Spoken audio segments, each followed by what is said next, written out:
What's up, guys? What's up, fuckers? How's it going? What's going So on? last week we had a bit of a mishap. The weather was really bad, so connectivity was really off, and it threw our video off. So we didn't post one last week, so we're making up for it with this one right here. But anyways, we're the Well-Mannered Cartel. I'm Tom. I'm Mike.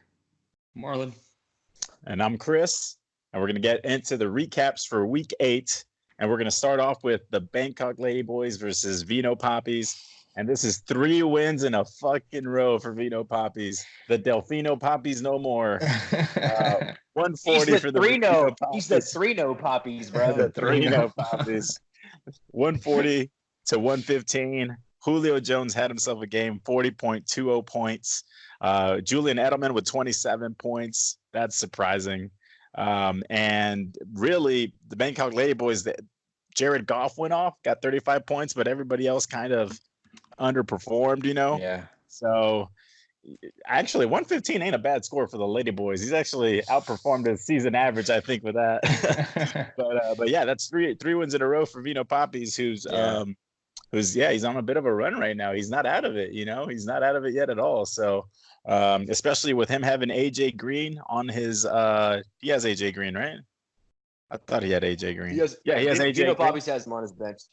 Yeah, who's on IR, who's on, you know, not on IR, who's been hurt, hasn't played a single game all season, but he could have come back any week, this week, next week, and if that happens, fucking look out. There's actually a trade that just went down. He actually traded away Darren Waller, and with Mike. Yeah. Mike gave him Chris Carson. We will see how that works out, but yeah, we'll see. We'll see if it turns out to be a mistake or not. Yeah. Off the get-go, I wouldn't trade it. I wouldn't have made that trade, Mike. I would say it, dude. That's nah. I traded a running back for a tight end once, and it's fucking biting me in the ass right now. Yeah. But we'll get into it whenever we talk about my matchup. But yeah, I guess we can get into the next one. Mike, the Gridiron Throne versus Crossfaded, 110 versus 126. A surprisingly low-scoring affair. Yeah, given the two teams that were involved. I think this might have been my lowest scoring game of the season. I was going through my roster and seeing like who really shit the bed. Nobody necessarily shit the bed, you know, in a major way, but everybody just kind of underperformed I didn't have anybody blow up this week. I was projected to win by 17 points and ended up losing by 15. So this was not a good week for me. And this is I want to say my 3rd loss in 4 weeks. So I need to turn it around. It's interesting. It's interesting for Crossfaded, who really hasn't been putting up points as of late, but he's been winning. Last week he put up 111 points and he won last week. And this week he put up 125 and he won again. So you know, his record is better than I think that his team has been performing. So we'll see, man. I mean, it's interesting. I play him this week, so hopefully he sticks to that scoreline. I feel like he's around there that I have a good chance at beating him. So you know, we'll see. Yeah, he definitely. I mean, when I look at his team, he has some players that are capable of going off, but they don't. It hasn't happened much this season. I think he's just had some favorable matchups. But Odell Beckham Jr., he's underperformed all season. That's his number 1 receiver. Deshaun Watson is probably the player that he can really rely on getting solid numbers week in and week out. But everybody else is pretty sketchy. Jarvis Landry, DK Metcalf, Devonta Freeman, Phillip Lindsay. I mean, these guys are guys that are skillful and capable of pulling up numbers, but they're just not consistently doing it. And so, yeah, you could end up, you know, he can put up 110 one week, and then he can put up, you know, 180 the next week. It's just a volatile group of guys that he's. It's funny. There's someone here who has a team very much like that. We'll get into that in a bit, but Crossfaded. I mean, this week I think he has Ezekiel Elliott going up against New York, so that's one that you have to watch out for. With Crossfaded. I forgot Ezekiel was on his bye week, but yeah, he's got Elliott, who's another guy that him and obviously Deshaun, he can rely on those two guys to put up the bulk of his points. And if anybody else kind of can pitch in at all, I mean, he's in it week in and week out for a win. So yeah, let's see. Yeah, you got it. That's going to be an interesting matchup for sure with you, the Las Vegas United and Crossfaded. Next game, the Flint Tropics 142 go down against Over Easy, who put up 172. And this is, I mean, is 2 losses in a row now for the Tropics, or I mean, they're kind of sliding a little too now, huh? I don't know if they lost. They didn't lose last week. They won last week. They didn't lose I last think week. they Okay. won, I think they lost the week prior to that. So Yeah, it's like prior. 2 of 3. Yeah. So yeah, this was who went off for over easy. Let's take a look at her squad. Tannehill had 25. I take credit for that 100%. She was asking me like, "What do you think about Phillip Rivers playing?" And I was like, "I don't think that he doesn't have a great matchup. I'd go up and pick Ryan Tannehill because he's available." Yeah. She picked up Tannehill. He put up 25, and it definitely helped her out. Coleman went off. Coleman went off for her, and then it looks like Saquon Barkley is back to being Saquon Barkley. So that should be a good position. Yeah. Stephon Diggs put up 23. Devontae Parker was a good waiver pickup for her as well. Put up 12. So I mean, she's been making solid moves. Yeah, she even has a goose egg on her roster, and she still got a win. That's what I was about to touch on. When you consider the fact that New England, who's on the Tropics squad, put up 21 points, and the Houston defense goose egged her, the 21-point difference on the defensive matchup, but she still won by 30 fucking points. Yeah, that's scary. That is 170, 172. Yeah. I mean, Flint Tropics still put up a decent number, 142 points, but over easy played the Dragon Slayer this week. Yeah. For sure, man. Yeah, that's she's got a couple wins in a row now too, so she's right back in the hunt. So the next game, my team, the Bad Hombres, 167, faced them Lions, 215. It was actually a good game all the way, like a good matchup all the way till the fucking Green Bay game when Aaron Jones went off and got 60 points and pretty much nullified everything that Cooper Kupp did for me on my team, because Cooper Kupp ended up putting up 74. Yeah, he went off. Cooper Kupp, I love that guy. He's my favorite fantasy player. Yeah. And he really put in some work for me this week. With my team, when you're going up against them Lions, your team cannot let you down. Like you can't underperform. And unfortunately, Brandon Cooks got a concussion early on in the game against Cincinnati, a decent matchup. And when that happens, you're just leaving that opening for them Lions to take advantage of. And to have his way with you. I think every single player on your roster has to perform if you want to beat them Lions, because he's so loaded, man. He's any point 3 guys will go off on his roster a week, and it's not even that's not even an overstatement. That's like the reality of his team. It's like 3 players go off for him a week, and so it's hard to compete with that if you don't have everybody rolling. Yeah, for sure, man. So he's got a hell of a squad, and so it's going to be interesting if he I don't know if he's going to lose a game the rest of the season until the playoffs. I mean, to be honest with you, he's got to have a really bad game in the playoffs. So yeah, but that's interesting for sure. Yeah. But let's see. Yeah, so like I said, I was winning the matchup all the way until the last game, the Green Bay game, and Aaron Jones puts up 60 points, and this is extra disrespectful because I actually traded him, Aaron Jones, after week 1. And Mike, I traded him for a tight end. I traded him for Hockenson. I ate all the chalk.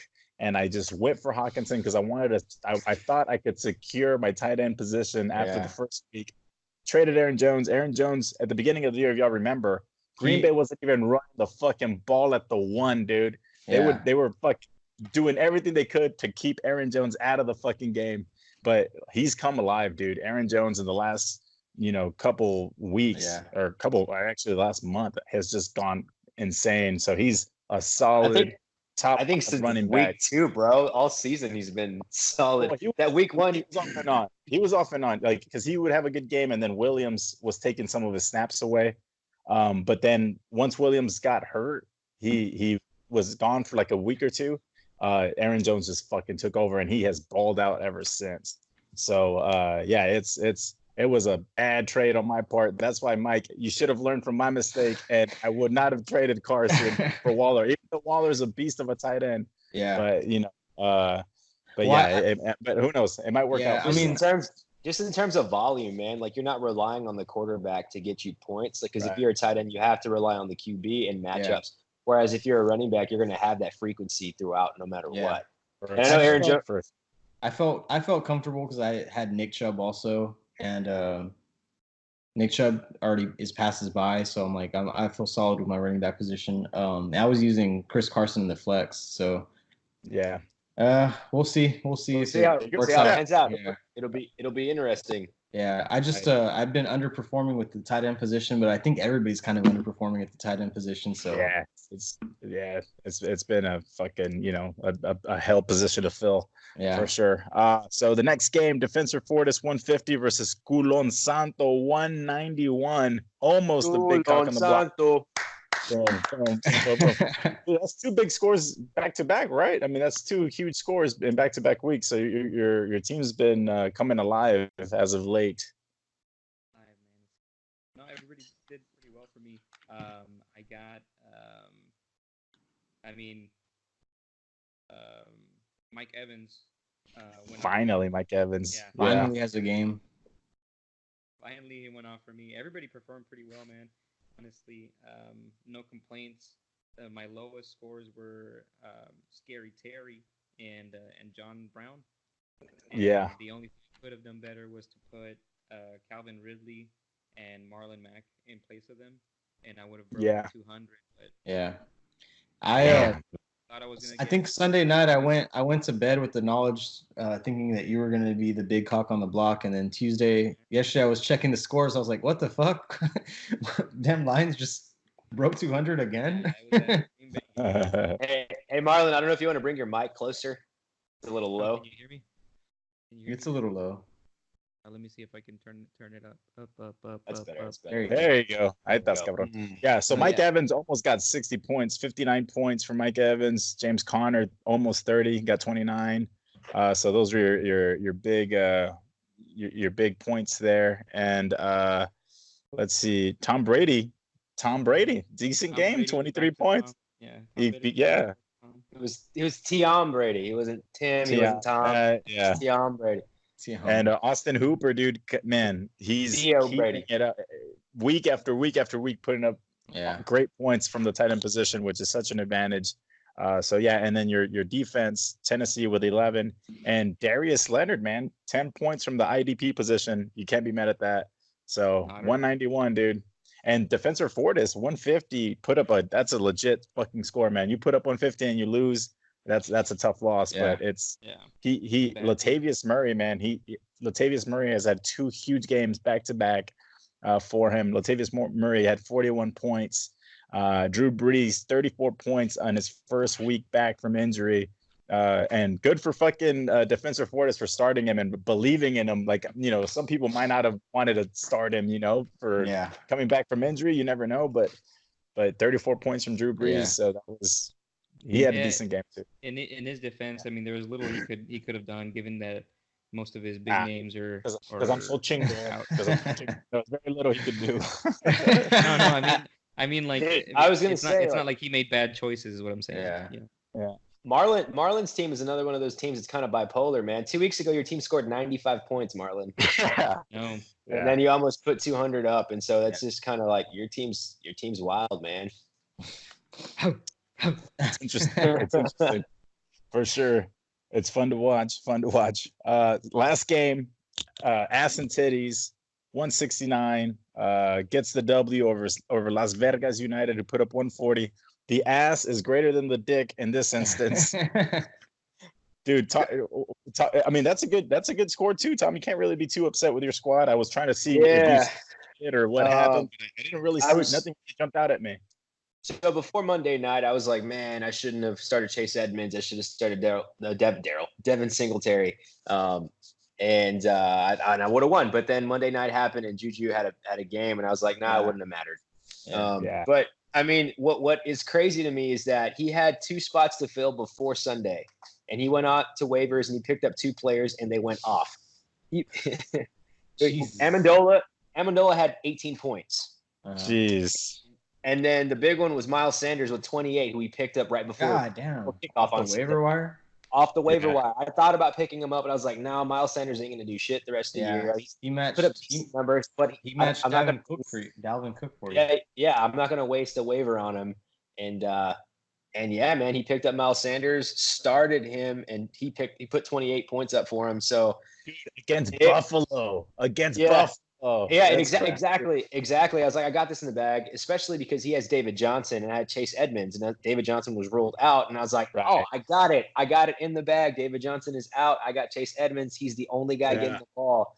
Chase Edmonds plays shitty for like 2 quarters, then he gets hurt, and it was over, man. So I mean, I felt good, man, after Thursday night. Dalvin Cook did Dalvin Cook things. He put 28 points up, and then Kenny Galladay put up 36, and I was like, I'm sitting okay.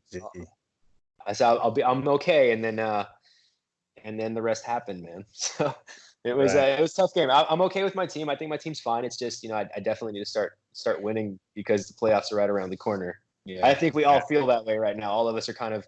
Yeah, I know. On that side, looking at Mike's currently in a playoff position, but I think he's the 6th seed now. So it's interesting.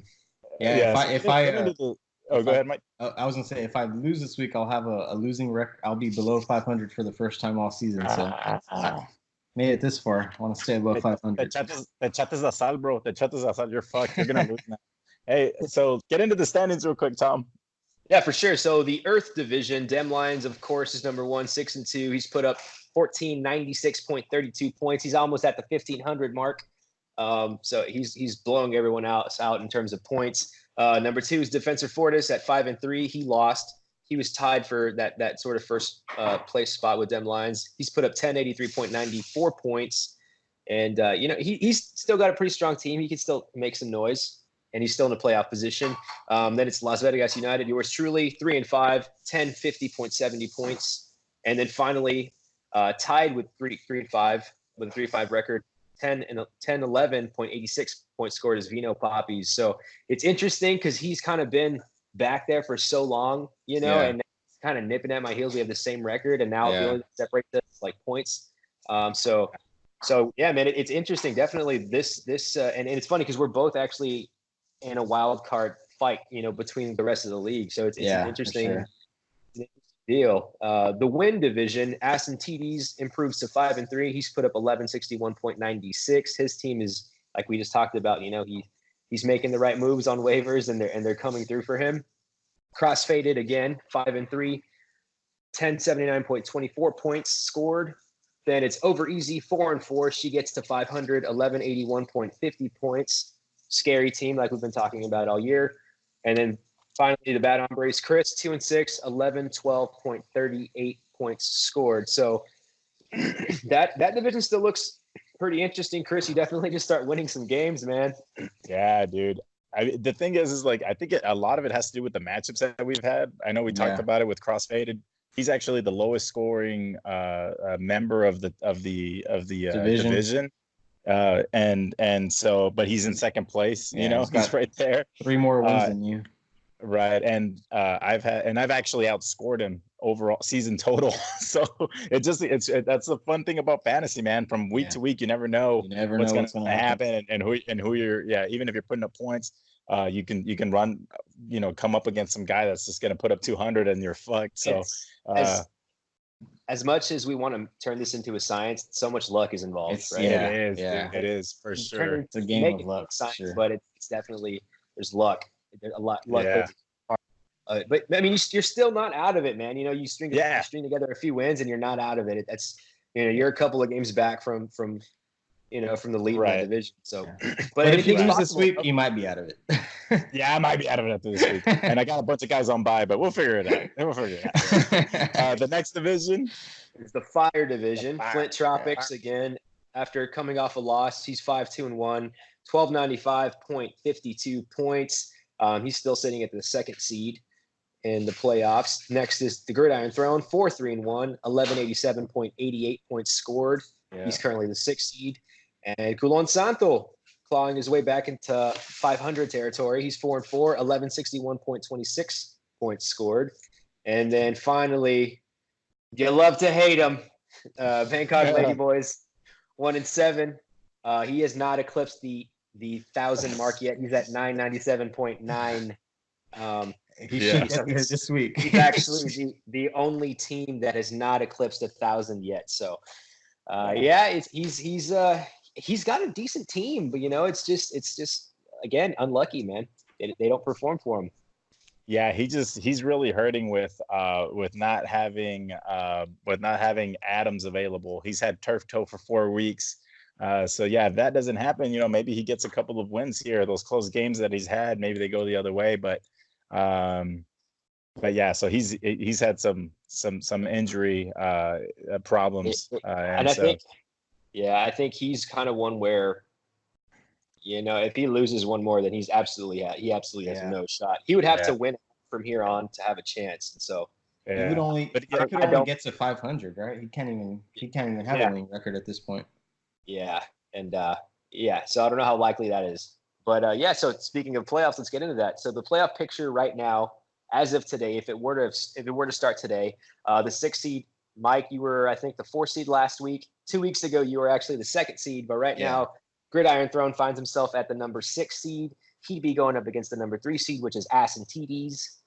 On the other side of the bracket, the wild card matchup between the 5 and 4 seed would be X Faded and Defensor Fortis. And then the 2 buys are Flint Tropics and Dem Lions. Dem Lions is the number 1 seed. So, Flint Tropics has lost a couple of games in the last few weeks. And so you never know what's going to happen. Maybe that 2 seed changes. You kind of figure that Dem Lions is going to have a bye. And so you're kind of curious to see, who that second team's going to be with the 2 seed. Yeah. And then wild cards I think that's all up in the air, man. Anything can happen. That could change. Yeah. Could change. That's going to change week to week. Absolutely. So it makes everything really, really interesting. I think, like I said, there's only a couple of teams that probably don't have a shot. Chris might be one of them, but you never know. And then we'll see, man. If I lose another game, then I'm pretty much fucked too. So yeah, I'm just out here trying to ruin seasons, bro. I'm just gonna start just be that guy. I'm playing for pride, man.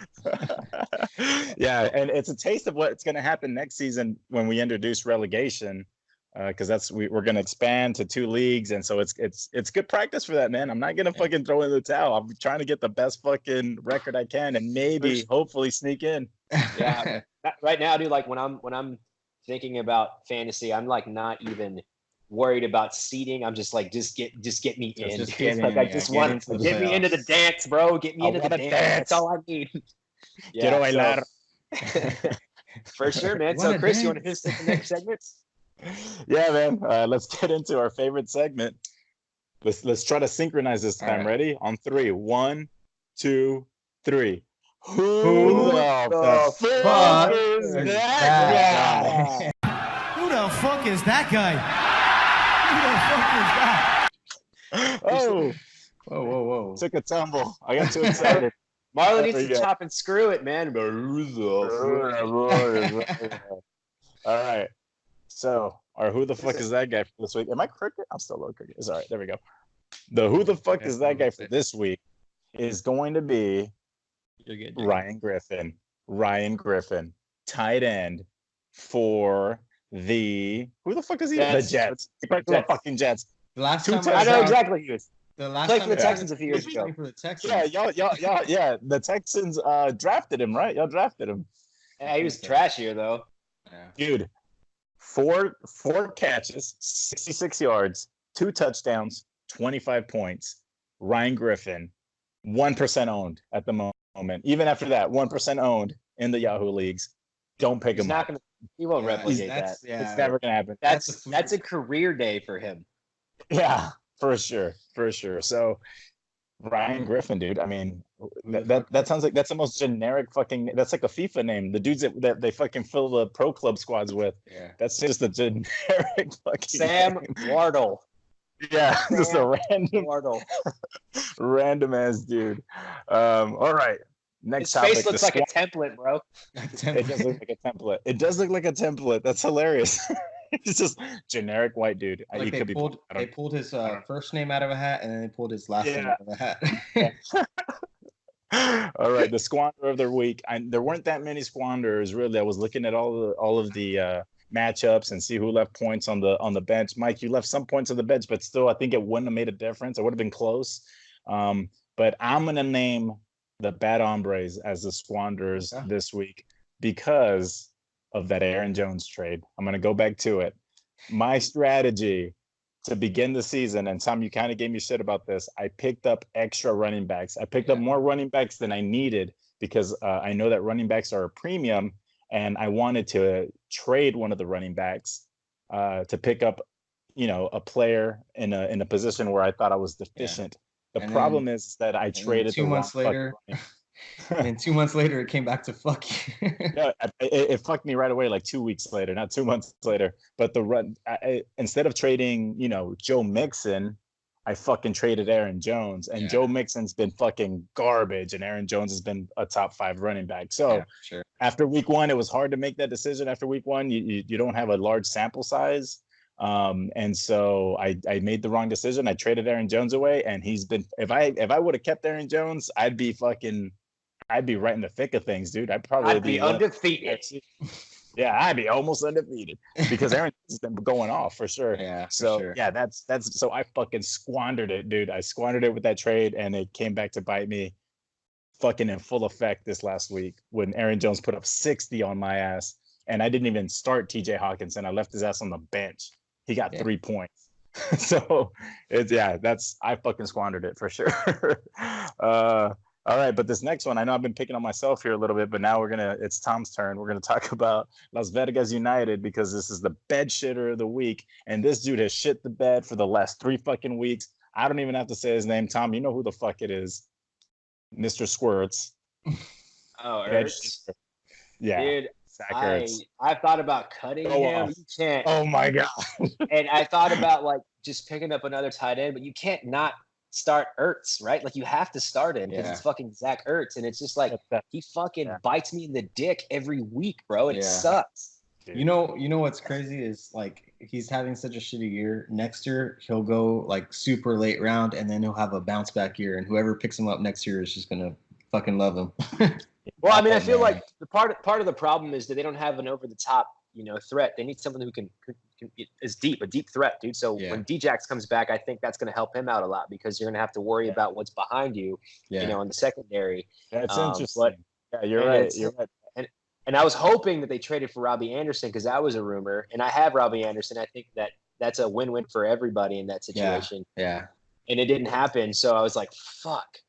But I think once they have a deep threat and they can spread the defense out a little bit more, Ertz will be, a little bit more consistent with putting up points. But right now it's just, it's rough. It's a desert. You're just praying you're praying for Djax to come back because you also have Djax on your bench, right? I traded him a couple weeks ago.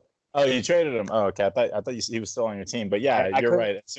As soon as they're able to spread the field, Djax obviously, I mean, he's one of the fastest players still in the NFL. Yeah. He'll give Ertz that space that he needs to freaking to catch some balls and run with it. He commands that respect, whenever he's on the field. You have to take him into account, and so that's going to definitely open things up for the Eagles, I think. So until then, Djax is supposed to come back this week. We will see. I know he's practicing, but I think he has an abdomen tear, and so I don't think he's gonna be in pain basically throughout the year. He didn't opt for surgery, so he's going to be in pain. To breathe, I think it just hurts to be alive when you get an abdomen tear.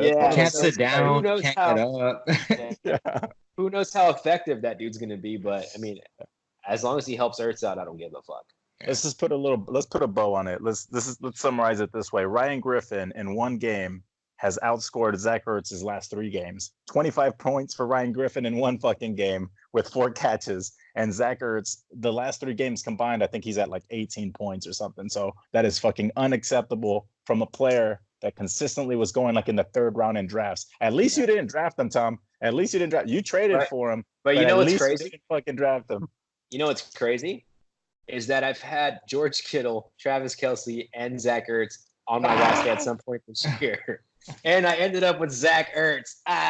Joke's on me. Fuck. That sucks, dude. That sucks. Speaking of no talent pussies, he's in our presence. The talentless pussy of the week. For shame. Wearing a fitting hat. I'm just kidding, dude. I hope y'all win. Mike, the gridiron. He's the Rangers fan, spoken like a true. Let's not talk about baseball. Let's not talk about baseball. We're not going to talk about that. I thought I would go the whole season without this distinction, but came back to me, man. Hey, this has only happened once before. This has only ever happened once before in the history of this league. You join the Lady Boys, the company of the Lady Boys, as the only other team to have done this, Mike. How does it feel? Now, you were the No Talent Pussy of the Week a few weeks back. No, but I did not ever get big cock on. I didn't ever get big cock on the block. I'm saying, how does it feel to go big cock on the block? Yeah. No talent pussy. Okay. There's several No talent pussies. It That's not a big good. deal. You're only the second. Dude, Doesn't that's feel rough. good. Yeah, it doesn't feel good. All right, let's go to our sad segment. You know, and I hate to do it, but you know, it's probably the most impactful injury of the last week. JJ Watt, he tore his titty. Pobrecito. Hang him up, bro. Hang him up, man. I don't know. And you're the Texans fan, and I think he's gonna try one more year, man. I think he's gonna try one, but it's rough because it's three out of the last 4 years he's ended up on injured reserve, and that's I'm a rough. Texan fan. I'm a JJ Watt fan, but I think at some point you just gotta, No. Andrew Luckett, you gotta know when to call it quits, man. I think it's time. JJ, do it, man. You've done everything you could. I mean, you're you gotta know when to hold them. Exactly. Know when to fold them. I have a pour one out suggestion also. So Joe Flacco. Joe Flacco. He Flacco. He has a game, and they lose the game, and then he starts talking shit about his own team. No!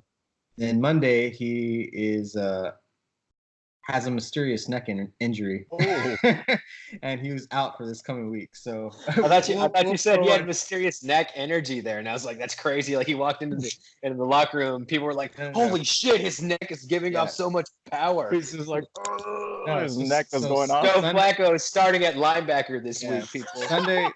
Sunday he's talking shit, and then Monday he has a neck injury that didn't occur at the game. So, bro, they caught him in the parking lot, dude. They caught him in the fucking parking lot on the way to his car. He's on the bench this week. And dude, come on, let's pour one out for the Red Rocket, bro. The Red Rifle, the Red BB gun. Fucking Andy Dalton getting benched on his birthday, bro. On his Houston's birthday. Houston's own Andy fucking Dalton. Wow. Okay. Katie. It's Marlon's neck of the woods. Andale. Getting benched, dude. I think he didn't even turn over the ball this past week. He actually played pretty well. He didn't play that bad. I think they're trying to see. They know their season's fucked. I think they're trying to see what they have in the rookie to see if he's got any promise. Andy Dalton he put out a statement today saying like, I wish they would have done this a couple weeks back, so we would have tested like the trade market. Like we would have put me and my agent would have put some floaters out there to see if we could have. And I'm sure there's another team that would have loved to have taken him. Yeah. So I think like this is definitely his last year with the Bengals, man. Like that, I think that relationship is probably ruined. Yeah. That team's just shambles. It's probably for the best. He'll probably end up in Chicago. We'll see what happens.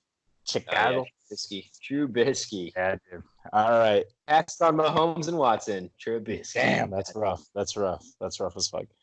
Big cock on the block.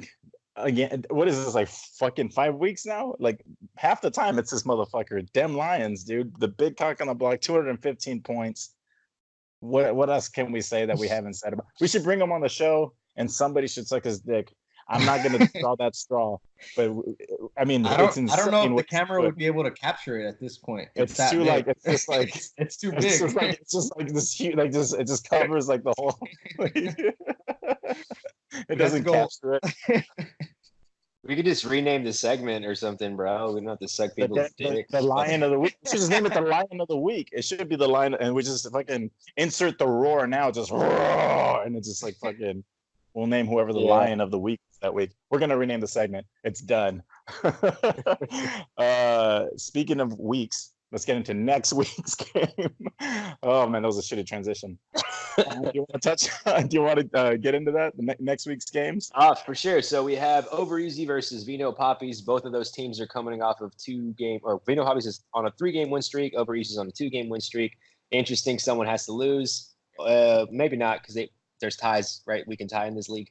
But no, I think that's going to be an interesting matchup. Vino Poppies looks a little bit stronger after that trade that he made for Chris Carson, and we'll see how that one goes. Then we have Culon Santo versus the Bad Hombres, an intercartel matchup. How do you guys feel about that one? Yeah. Dude, it's actually fight. Fight. Settle down. Where is he? How can I? Is right there. You got him. You're right there. Motherfucker. I have Cooper Kupp, my boy. He's on bye, so not going to get 70 points from the wide receiver position this week. But I actually I had to pick up a quarterback because Kyler Murray is going up against San Francisco, and that's a fucking no-go off the bat. Because Kyler Murray's had a couple of bad games in a row, and then San Francisco's gonna fucking shit him for breakfast. So I was surprised that actually Garoppolo was available against Arizona, who has a dicey defense. So I'm hoping Garoppolo can put up some numbers. That's a good move. But it's like we said, Culon Santo has a fucking squad that's so volatile. He could be a bed shitter. Bed shitter. Yeah, he could shit the bed. He could be the no talent pussy or the fucking big cock on the block. It just depends on on how he's feeling that week. So it's I think Is it cold? Is it cold next week? Yeah, it's good. Sounds like a win. Feels like a win. Yeah. So yeah, we'll see. We'll see how it goes. But yeah. The next matchup is going to be Dem Lions versus Mike Gridiron Throne. Mike, you're 2-game losing streak. I think I've lost 2 out of the last 3 weeks, or 2-game losing streak, something like that. So I really need to turn it around, but man, I'm going up against them Lions and they're destroying everyone in their path. So it's not looking good. He doesn't have any buys. No, it's gonna be rough, man. But who knows? Anything can happen. He does have 2 losses on the year, and if your team, if you have a couple of performers, you never know. You can upset him. It's gonna be rough. Dem Lions, he's in my division, so if you beat him, that's cool. and he definitely try and help you out. Try and help you out here. Yeah. But let's note he hasn't lost since you made that trade with him, Tom. He hasn't lost since that trade. He has not lost since that trade. So it's been and one of those losses. Yeah, go ahead. One of those losses, he put up like 180 points, but he lost because I think my brother put up 200 or something. So it's not like it's like a fluky loss. Right. Yeah, so that's the thing. You trade with me, you win, bro. Yeah, there we go. We got to make a trade. This current version of his team hasn't lost yet. So, there's that. So, absolutely. Next game, Tropics versus Fortis. These are 2 guys that are in the playoffs. This could be this could very easily be a matchup in the playoffs. The way the seedings are working out, right? It's the 2 seed right now in Flint Tropics versus Defensor Fortis at the 4 seed. Yeah, man, good. Flint Tropics is consistent. He'll put up at least 140 a week. Defensor Fortis, again, he can go off at any moment as well. So, interesting matchup. Again, Defensor Fortis is in the Earth division, which is my division. So, if Flint Tropics wins, I don't mind it. We'll see. But it's a good one. I think the matchup works in maybe Flint Tropics' favor. He has Dak Prescott going up against the Giants. And Drew Brees is out for Defensor Fortis, so we'll see who he picks up and plays the quarterback position. So that can be a pretty good matchup. Yeah. It's always interesting when you get with Flint Tropics because he has the Patriots as his as his ace in the hole, man. Yeah, but they're going up against Baltimore. I don't know how I feel about that matchup. It's you could see it as favorable, but the fact that they have the fact that they have that the mobile quarterback. Damn, that's crazy. That's them Lions, bro, running through the whole running through everybody, dude. He's coming for you, Mike. He's sending a message. Shit, let me lock my door. Lions is coming for that trophy, boy. Just fucking right to the fucking top spot. So, like I was saying before, the fucking train interrupted my ass. The fact that Lamar Jackson is such a mobile quarterback, that might limit Present some the issues. amount of points that the Patriots defense is able to put up this week. They might just keep it on the ground instead of throwing it. So the opportunities for interceptions might not be there because they've been getting like pick sixes like crazy. They get touchdowns every game. Like every game they score a touchdown. So I think that's going to be a good one to that matchup specifically would be interesting to keep an eye on. But yeah, what's the next one here? Bangkok Ladyboys and Asantidis. That's Asantidis again. This is one of the teams. This is a matchup that had a trade that went on a few weeks ago where we thought that Bangkok Ladyboys is actually getting the better end of the deal, but it's Asantidis who's been winning. Bangkok Ladyboys has been consistently losing. So again, but it's projected to be a pretty close matchup. I think 2 points separate them on the projection. So we'll see, man. I don't. Aaron Rodgers against the Chargers. I kind of like Aaron Rodgers throwing for a whole bunch on them. Right. But these projections though they include Devontae Adams playing. So that's still up in the air. No, I wasn't even thinking about that. I was just thinking about how shitty the Chargers are how shitty their secondary's been. That's true. Yeah, they do have a crappy secondary. And then Mohamed Sanu getting traded to New England, you think that would help? And because Ladyboys has Sanu as a starter, so at the second week there, maybe he'll click with Brady. Yeah, they'll find their chemistry or whatever. Right, but it's interesting because Ladyboys, they actually have 2 decent tight ends: Hunter Henry, who came back off of injury, and Mark Andrews. So he's actually starting 2 tight ends. I think the only team in the league right now that's starting 2 tight ends. Yeah, probably so. So that's. I don't know if I'd start Mark Andrews this week. He's going up against the New England Patriots defense, and I think that's kind of maybe those are the kind of decisions that make you 1-6. I mean I don't know. Maybe 1-7. 1-7. My bad. Those are the kind of decisions that make you 1-7. Right. Yeah, I definitely probably wouldn't start any tight end against the New England defense. But hey, you manage your team the way you want to manage your team. But anyways, I still think I give the edge to Asantidis. His team's been performing. You got to go with the guy who's been hot. So right.